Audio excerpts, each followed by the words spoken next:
Okay, this is probably going to be a shorter stream than normal. I'm going to try to keep them down some. The drawing streams are going to go longer. I needed a new camera mount because the bendy arm that I've got doesn't cut it.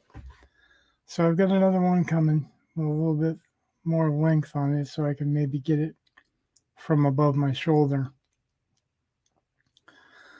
Until then, I figured I'd do another writing stream for those who are interested, if there are any interested. So I've talked a few times to people about writing comic strips, and um, there's a format to them. It's a rough format because almost all comic writers write differently. There's no one single standard format, but um, there are certain things, certain commonalities uh, that help clarify for the artist what the intent of the writer is. So,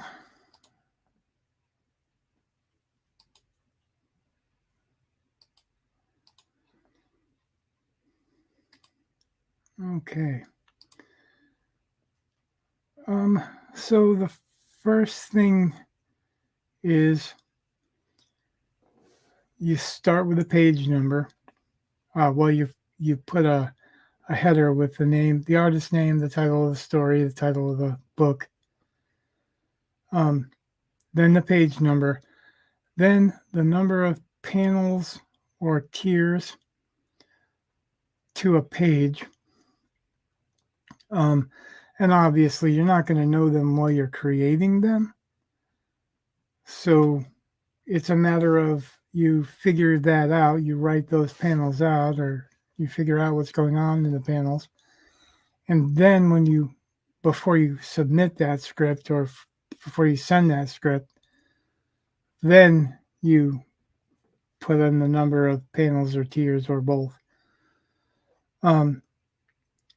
Like I said, there's a big, vast variety of methods. Some writers don't do any panels. They don't do. Some don't even do page numbers. They just do who says what and what the captions are and let the artist figure it out. And other ones are very, very tightly controlling, and they really want to describe the scene, so they want to tell the artist what they want to see in a panel. I usually fall somewhere between there.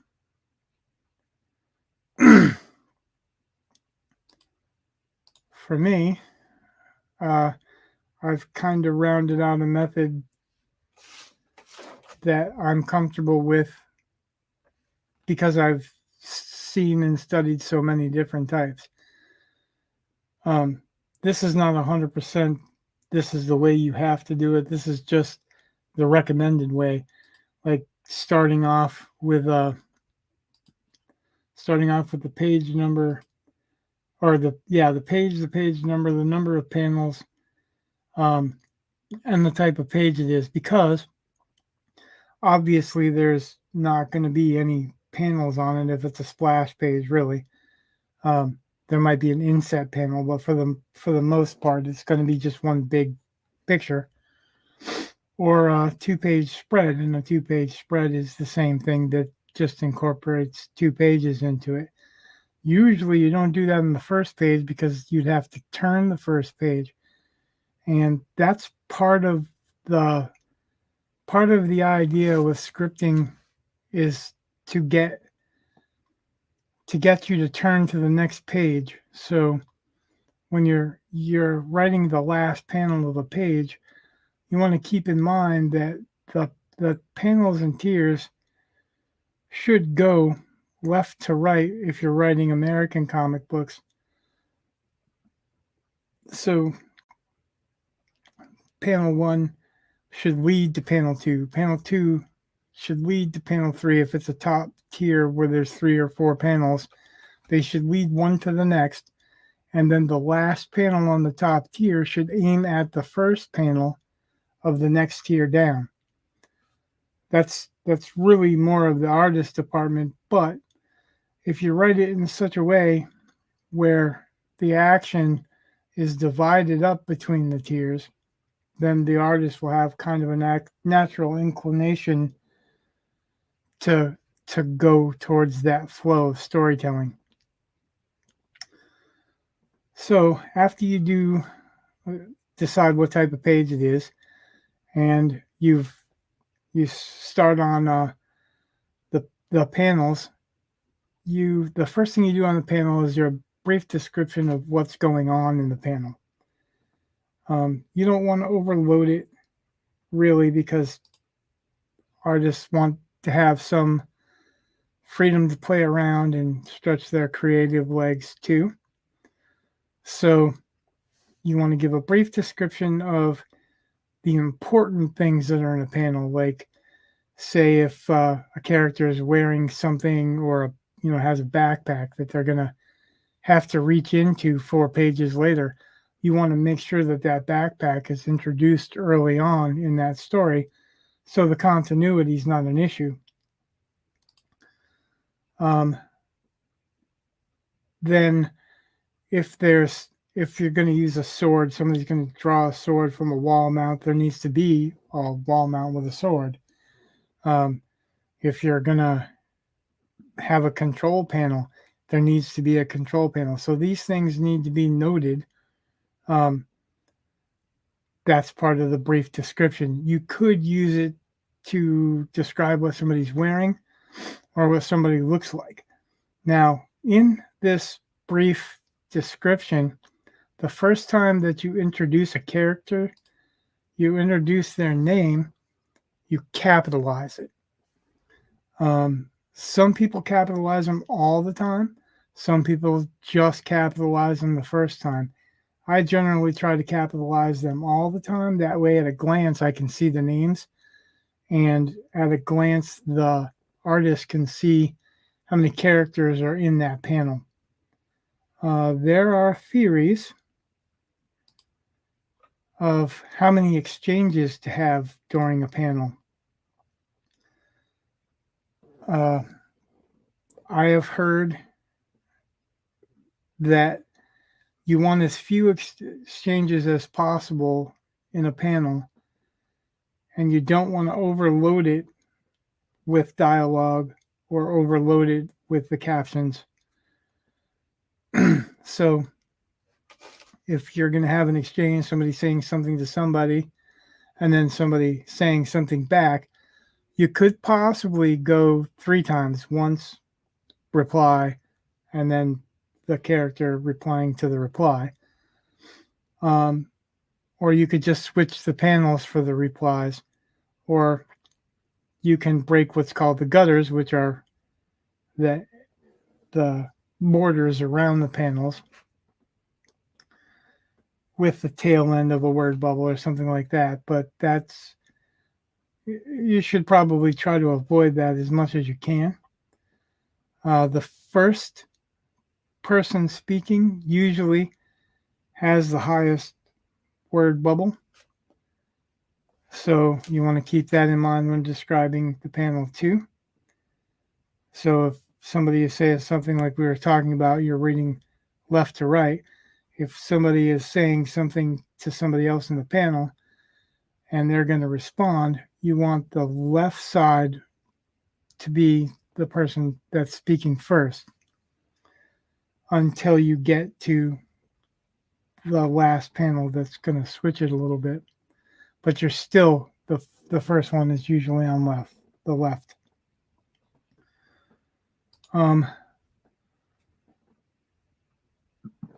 So the parts of a panel, the construction of a panel as far as writing goes, you've got your caption. that is the little box that says New York, such and such a date, or something is happening between these characters, or however you want to set the scene. It's a brief thing. You want to keep it as brief as you can. You use bold words rarely, but when you do use the bold words, you're using them in such a way that the reader can just glance at a page and pick up from those bold words what the intent of the page is. So then the character caption. That would be you. That's not an always thing, but a character caption is if I'm telling a story, or if I'm making a journal entry, or I'm making an observation off screen, that would be a character caption. And then your character name, and all of these characters' names, they're all capitalized. And they all followed by a colon. So you've got caption, colon, and then what's in the caption. Character caption, colon, and then what the character is thinking or saying or writing. Well, observing. And then what the character says is it's the character with a colon. And then what they say. Then you go to the next line, and the next character that's going to respond will have a capitalized name also. And they will, same thing. If they are speaking from off panel, you put the character's name in all caps, and then in parentheses, you write OP, which means off panel. You can do mechanical voice, so it's like a robot speaking or a computer speaking. You can do voice from the phone, which is the character's name from the phone. Television, radio, live stream, whatever, that's not going to appear on panel. Usually it has a different type of word balloon or word box or whatever. And then sound effects. So that's SFX. And you do SFX with a colon, and then after the colon, you say boom or kaboom or screech or whatever the sound effect may be. And then the letterer will pick that up generally. Sometimes the artist will do it too, but most of the time it's a separate letterer for that. So now that you've got basic mechanics, the basic setup of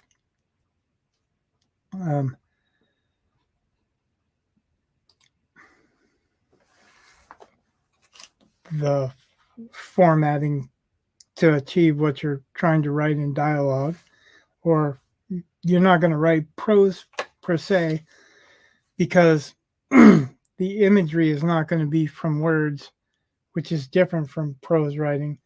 It's going to be from the images that the artist draws. So you're just giving them enough to create the most powerful image they can post or create. That in mind, the largest panel, and you can describe how large the panels are that you want, but the largest panel should be the most important panel on the page. That's the panel that's going to draw the viewer's eye, the reader's eye every time. So that should be the most, well, maybe not important, but the most impactful. So then the next step would be camera angles. And this is things that you're using to direct the artist to draw, or give the artist an idea of what you're thinking. The artist is probably going to change some of this stuff as they go along anyway, because they will decide what works best for them. A lot of times writers, they have it in mind that they can have a character or a bus or a plane or whatever do multiple things in a panel, And you really can't do that. You can't have somebody swing and then somebody stop a bus. That's just going to have to be two different panels. It's not going to be the same one. So you got to pre-plan that out. And if you don't, the artist is gonna, any experienced artist is gonna look at some of the scripts and go, well, this can't happen because you can't do two things at once, and you can't do two things or three things at once. You can't show this type of motion. I mean, there are certain things that they know what their limitations are, and you've got to allow them to know what those limitations are, to stop when they need to, or to take a different route when they need to. And a lot of the times that they take a different route, they take a different way about it, their creative mind is going to kick in and give you really a better version of what you were thinking than what you were thinking in the first place. It's sort of like a movie in that way, is that the director can tell you what he wants, but the actors are going to perform what the actors are going to perform. Like, you can't just micromanage them all the time throughout the whole movie. Otherwise, it'd be like a 7-hour movie or whatever, or even longer sometimes. And you don't want to anyway, because it stifles the creativity of the person that's working from your script. Ideally, you get to know each other a little bit, and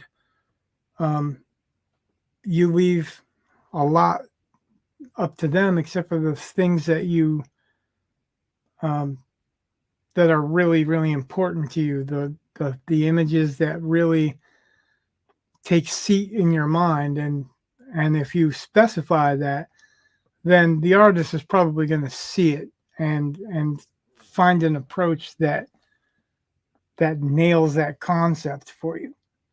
So anyway, the angles, the camera angles, and that's what you're doing with each panel. Things to consider with each panel, if there is a specific need for it, is framing. Like, you may want to have the shot framed by a doorway, by a jail cell, by an open coffin, by a doorway. You may want it framed by a bookshelf. Some of that will add personality to the person whose eyes you're looking through if it's a point of view shot. So point of view shot is one shot, and that would be from the particular character's point of view that you're saying point of view from. You probably should introduce that character before you do that, but some people want to surprise you later on that way. And then you move on. There's the extreme close-up, which would be just eyes, or very, very close to the face, where it's not even, you're not even having the whole head in the shot a lot of the times. Close-up, which would be probably your whole head, maybe two people's heads in a shot. The medium close-up, which would be a bust shot to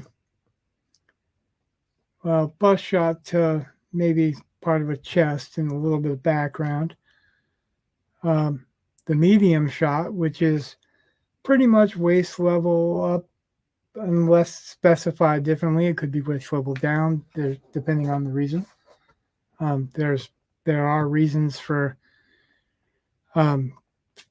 framing it with somebody's legs or whatever. Maybe it's a mouse that's viewing it, or maybe somebody's got a drone or whatever. Then there's a full shot. That sounds like what it is. It's a full body shot. That's not necessarily a splash page or a half page or whatever, but it's a shot that shows the full body of the character, or most of the body of the character. A lot of times comic artists don't draw feet. You hear them ribbed on it quite often, but in reality, if you're looking at something from outside, you're probably not seeing a lot of feet. Um, they're walking behind debris, they're walking behind furniture, they're walking behind whatever. So unless there's a specific reason, or they're jumping, running over debris, jumping down from a plane, that kind of stuff. There's a lot of there are a lot of reasons to do that, but there's just as many not to. So it's not surprising that most comic artists avoid drawing feet because they want to literally plant you in the scene. The long shot. The long shot is usually kind of an establishing shot. It's far enough away to get pretty much the full character or characters that are in there, and some set pieces, or to establish the scene if it's downtown, outside, inside, that kind of thing. Extreme long shot, that's exactly what it sounds like too. Maybe you're showing a character that's just very small, a silhouette, or you're showing a football game from a distance and you're showing maybe the tees and the grid and the crowd in the stands, but you're not really getting detailed on anything close. Those are your basic shots. Those are your basic panel shots. Now you've got a couple of different angles that you can play with too. One of them, and it's notoriously harder to draw, is the upshot, which is up. It could be an extreme upshot, like from a mouse's point of view, a dog's point of view, someone on the floor's point of view, or it can be just a slight upshot, and you can use those words to describe it also. But that brief description will help with those panels, saying, slight upshot, a child looking at his father or something. We get an idea that it's not going to be a huge upshot, or maybe it's going to be a big upshot, or a very distant upshot where it's Ant-Man looking at something. But that's also called a low angle shot, so it's coming from a lower angle looking up. Then the opposite would be a high angle shot, or a down shot, or a bird's eye shot. Those three can be different shots, or they can be the same thing. A bird's eye view, you're seeing Superman flying over the city. The city is a bird's eye view. You could be looking down from a balcony, which is not as extreme of an angle as Superman flying over the city, and it's still a high angle shot. Or you could be somebody looking down from the roof of a car. I mean, or down at a kid, or anytime they're looking down. It just depends on the extreme of the angle, how you direct it. And remember, that's the purpose for the formatting, is to give the artist a clue of what you're trying to do. And the last one that I've really got on the list for now is the Dutch angle shot. And the Dutch angle shot, to illustrate a point, is like this. It's not a straight on shot, it's at an angle. If you've seen the old 60s Batman show, they did a lot of that in filming. Well, there's uses for the Dutch angle shot. Maybe looking up from underneath the stairs, or there's plenty of reasons for that, and there are plenty of reasons for it dramatically. So those are the basics, and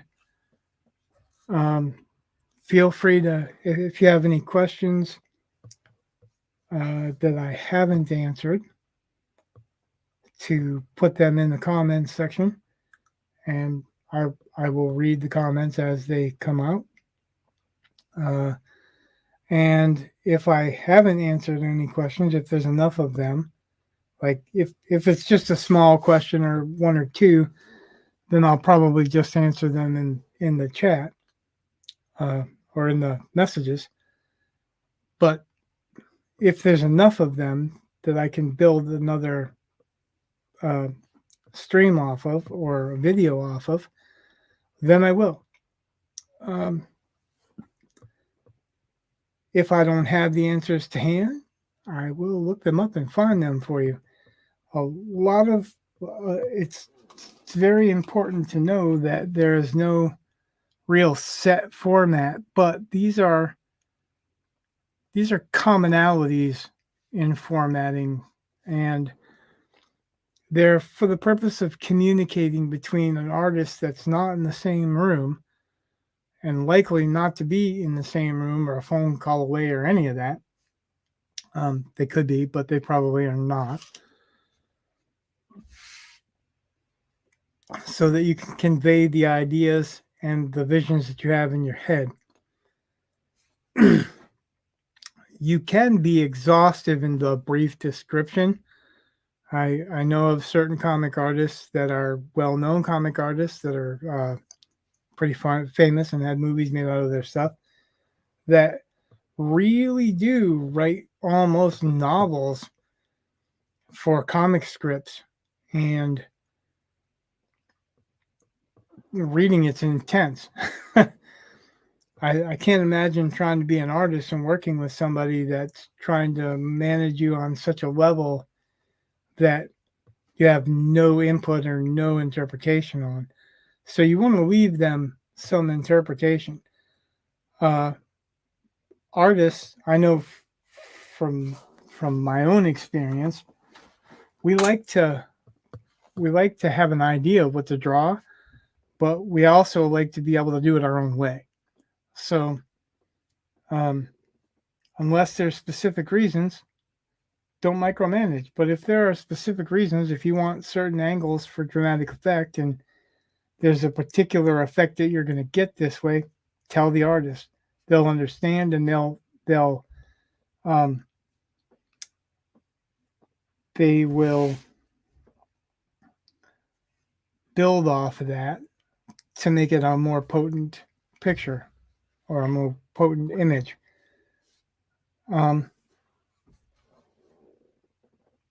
Other than that, comics are, for the most part, regular comic book is 22 to 24 pages. You need room for ads. They determine how many ads, like the company is going to determine how many ads, unless it's a independent comic. And if it's an independent comic, then you can do as many pages as you want to. From what I've gathered, a lot of the crowdfunded comics have, some of them have very high page counts because they want to give you your money's worth. But on the other hand, it makes them more difficult to ship and more difficult to fit into one book. So if there's 100 pages of comic pages, that's a pretty thick book. And it also will be hard to keep without ruining the pages or ruining the staples. So you want to kind of plan for that. And I've heard through a few months of research and looking at other independent artists doing their crowdfunded books that a lot of them are trying to start with planning around 48 pages, but they end up somewhere near 60 pages. So you can always add more drawings, and there are other methods to the page too. You can do a whole bunch of panels on a page. I've seen comics with 9-10 panels on a page, 7, 5. Manga likes to do about 3 pages on a panel. They do not do a whole lot of talking either. So it's a lot of art, few words. Um, that's that's got its advantages. There's a poignancy to it where you're picking your words more carefully. Um, Frank Miller kind of mixed the idea of doing Western comics and manga with bigger panels and less words for the most part. He wanted to slow the reader down by giving more detailed pictures in some places and speed the reader up by giving more basic contrasty pictures. Uh, to me, this is a brilliant technique, and it's something that also he got from Will Eisner too. And there's a reason that there's an award named after Will Eisner. He was brilliant, and he knew comics in and out since their inception, since before their inception. He knew comics in and out before they were really comic strips to be solid. He worked doing comics for the military and prior to World War II and in World War II. He worked doing um, comic strips like Hal Foster, um, Garfield, that kind of thing. I would relate it more towards Hal Foster and Prince Valiant than Garfield, but it's the same idea of strip so many panels to tell a story, which he did with the Spirit for a long time, and then he started gathering them into real magazines, and he didn't do arbitrary paneling. He started with camera angles and then decided that for him, the comic story was not best told like movie or um, it was not best told like a still movie, but it was best told like a still version of a play. So if you go to see a play, you're not seeing a whole bunch of different camera angles. You're seeing the angle that you're seeing it from. So if you're looking down from the balcony, you're seeing the whole play at that angle. If you're looking from a back row that's a little bit elevated and you're looking straight on, you're seeing the whole play straight on.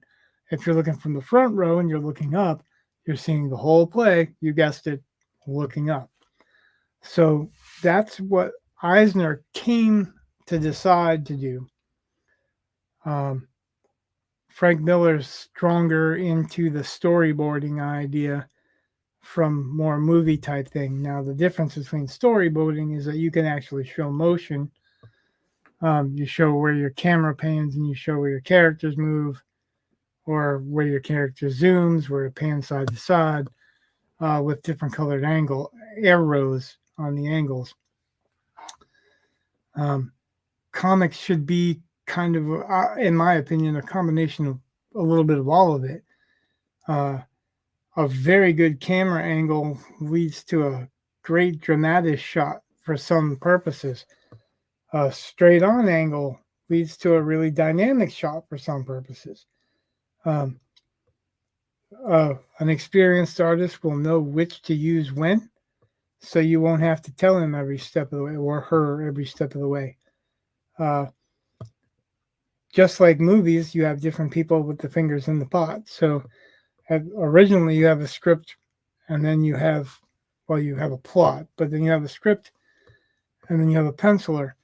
And then once that's done, you have a letterer who decides if like a monster has a special box for his sounds, or he decides the sound effects or the kind of lettering to create that sound effect. He decides whether it wants to look a certain way for horror or a certain way for adventure, there would be different types of lettering used to get that, to achieve that look, that feel. Also,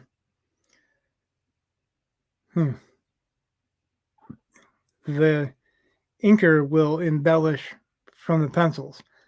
And I've heard it said a million times, and I agree that an inker can make or break the pencils. But a strong penciler, and John Buscema proves that point all the time, will show through. You'll know whether it's John Buscema or Buscema, whoever, whatever it's pronounced. You'll know whether it's his pencils because it looks like his pencils. It looks like his forms. It looks like his setup. So that's if John Buscema is doing the layouts, you know that John Buscema did the layouts, no matter who inked him. Now, that said, if Neal Adams inks him, you know it's Neal Adams because Neal Adams has style all his own, which is obvious to look at. And a lot of inkers, most inkers do. Some inkers, Joe Sinnott was a great example, could mimic a plethora of styles and you'd never even know.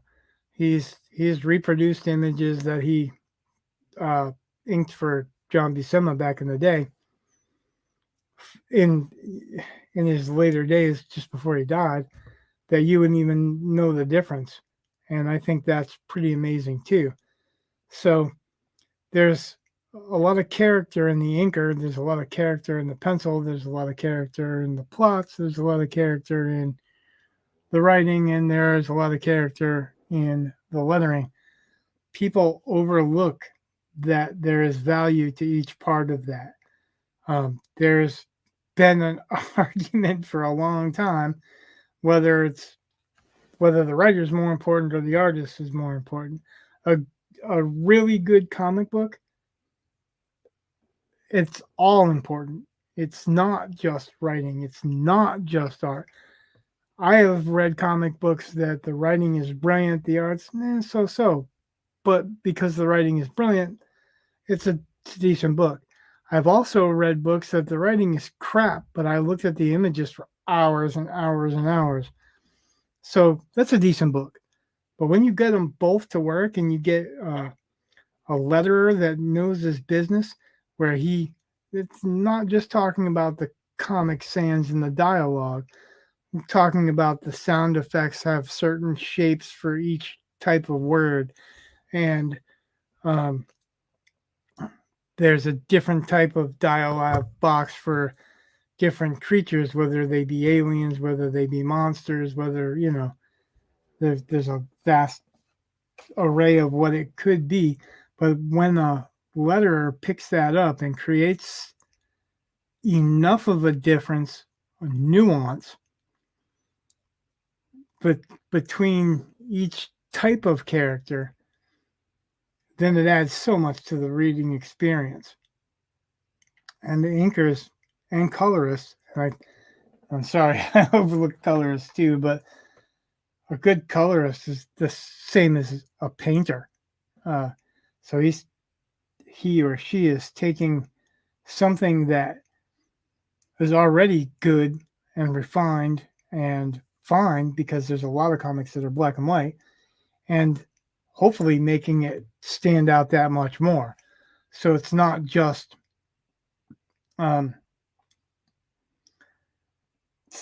coloring. It's not just laying down either flats or like you do a 3-step color. So it's dark, medium, and then light. So you're going into the light. But Dan Wallace is a great example. When he colors, he uses multiple hues in each thing. Skin's reflective. It's not just one color. Like there are yellow tones, gray tones, red tones, and like if you look at a nose, there's a little bit more red to the tone. If you look at a forehead, there's a little bit more orange to the tone. The lower you go, the more gray it gets. And colorists like Dan Lawless understand this kind of thing. And he brings it. It's also very Frazetta-like too, because if you look at Frank Frazetta's work and you look at his paintings, he's got complementary colors, colors that are really blast against another color, and they're so subtly done. The values are so similar that you have to really look to see what's going on and how many different colors are in there. One object can have 7, 8 different colors in it, like a thigh can have 7 or 8 different colors in it, but you don't see it that way. You see what he wants you to see. So not discounting any part of the process. A comic book is built from colors, it's built from inks, it's built from words, letters, and all of these are a team. Will Eisner famously said that he thinks that team should be as close as possible, all in one person if it can be. Generally, that's not how it happens in comics nowadays. A lot of pencilers are inking now, so they're doing layouts instead of complete pencils, and then inking from there.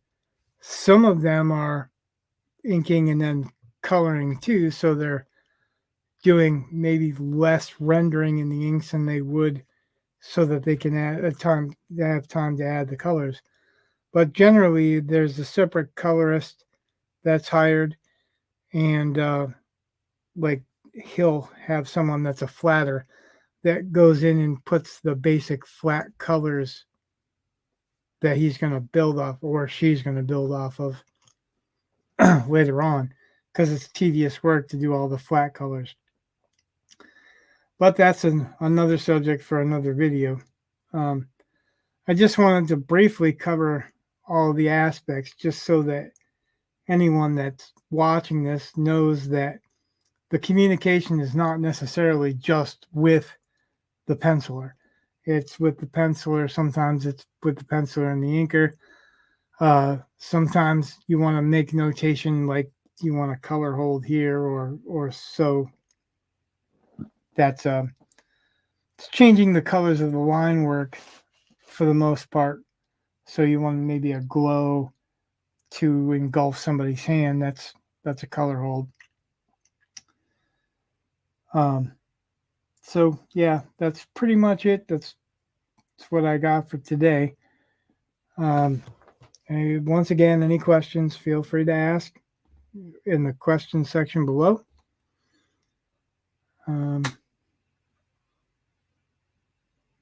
Happy birthday, Frank Frazetta. Have a great night.